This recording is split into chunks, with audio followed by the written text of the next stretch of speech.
Back to my channel. मैं अनुष्का फिर से हाजिर हूँ एक नई वीडियो के साथ। सो गाइज, लास्ट वीडियो में हमने कंप्लीट किया था अपना ब्लॉक 1। सो आज की वीडियो से हम शुरू करने वाले हैं block number 2, that is classical criticism का unit 2, Plato's theory on art and imitation. Guys, इससे पहले अगर अभी तक आपने चैनल को सब्सक्राइब नहीं किया है तो प्लीज चैनल को सब्सक्राइब कीजिए और बेल आइकन को प्रेस कीजिए ताकि फ्यूचर नोटिफिकेशंस आप तक पहुंचते रहे।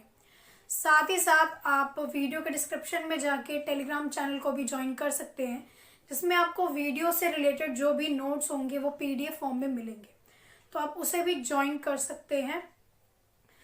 इसके अलावा मैं एक बात और मेंशन करना चाहूँगी। अभी हाल ही में मैं कुछ कमेंट्स पढ़ रही थी अपने चैनल पे और कुछ 3-4 लोगों ने वहाँ पे नेगेटिव कमेंट्स किए हुए थे, तो उन लोगों को मैं बहुत ज़्यादा थैंक यू बोलना चाहूँगी, क्योंकि ऐसे लोगों की वजह से ही हमें इंस्पिरेशन मिलती है कि हम अपने कंटेंट को और भी ज़्यादा बेहतर बनाएं और भी अच्छे तरीके से मैं अपने कंटेंट को आपको प्रेजेंट कर सकूं, समझा सकूं।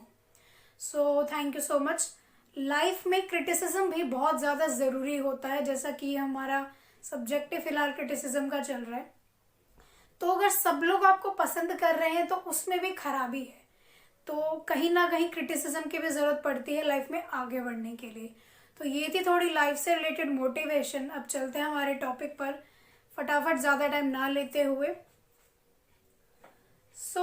हम डिस्कस करने जा रहे हैं प्लाटो थ्योरी, यानी प्लाटो ने आर्ट और इमिटेशन पे अपनी थ्योरी के बारे में क्या बताया था, उसके बारे में इसने क्रिटिसाइज किया था। जैसा कि मैंने बताया कि क्रिटिसिज्म बहुत ज़्यादा ज़रूरी होता है लाइफ में आगे बढ़ने के लिए। तो प्लाटो ने भी जो है क्रिटिसाइज किया था आर्ट और इमिटेशन को। यानी आर्ट में हमारा काफ़ी सारी चीज़ें आती है, जैसे कि पोएम्स हो गया, पेंटिंग्स हो गया, ड्रामाज हो गई, काफ़ी सारी चीज़ें होती है। तो Plato had written a famous book Republic about an Indian ideal state, military, king and citizens. तो प्लाटो ने जो है एक बहुत फेमस बुक लिखी थी जिसका नाम था रिपब्लिक, और उसमें उसने बात की थी आइडियल स्टेट की, यानी एक आइडियल स्टेट कैसा होना चाहिए, मिलिट्री, किंग और सिटीजन्स के बारे में उसने बात की थी। Student of Sukrat and teacher of Aristotle, जो प्लाटो थे वो सुकरात के स्टूडेंट थे और एरिस्टोटल के टीचर थे। इस थ्योरी में, यानी जो प्लाटो की जो थ्योरी है उसमें उन्होंने पोइट्स और पोएम्स को क्रिटिसाइज किया था काफी ज्यादा। Art is inferior because it's just a imitation of worldly things. Plato के अकॉर्डिंग जो आर्ट है वो एक इंफीरियर थिंग है, वो उसे इंफीरियर मानते थे, क्योंकि उनका मानना ये था कि जो पोइट्रीज है या पोएम्स है वो सिर्फ वर्ल्डली थिंग्स की इमिटेशन है, सिर्फ उनकी नकल है। Art is a copy of reality and has always criticised it. उनका मानना था कि जो आर्ट है वो रियलिटी को सिर्फ कॉपी कर रहे हैं, उसमें कोई अपनी खासियत नहीं है, वो सिर्फ एक इमिटेशन है, कॉपी है, और उन्होंने हमेशा ही जो है इसे क्रिटिसाइज किया। Art not only includes poetry but it also includes painting and drama. जैसे कि मैंने बताया, आर्ट में आपका सिर्फ जो है पोइट्री नहीं आता, इसमें आपका पेंटिंग भी आता है और ड्रामा भी आता है।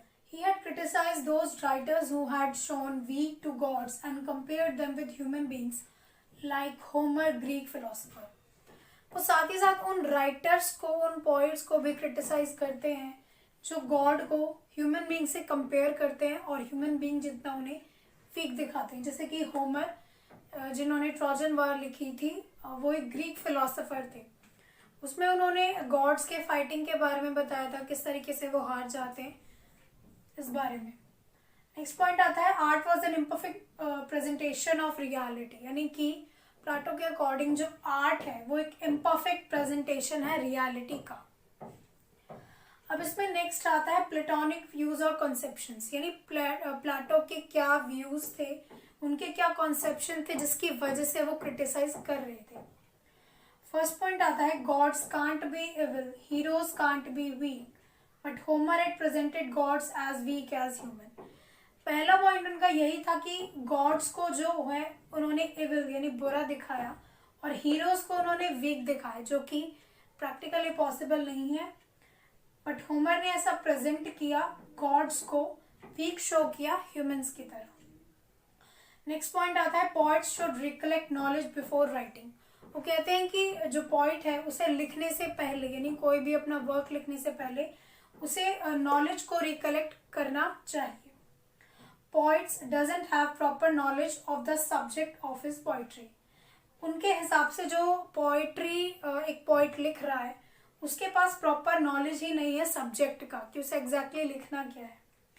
His nature was bitter and criticizing। जो उनका नेचर था वो ही बहुत ज़्यादा बिटर और क्रिटिसाइजिंग था, इसलिए वो हर चीज़ को क्रिटिसाइज करते थे एंड स्पेशली पोइट्स को उनके काम यानी पोएम्स के लिए। अब इस वीडियो का लास्ट टॉपिक आता है that is relevance of poetry in today's world, यानी एक्चुअली क्या रिलेवेंस है पोइट्री की हमारे वर्ल्ड में। According to some critics thinkers art is just for the purpose of entertainment और pleasure, while other thinks that art helps people to know the world।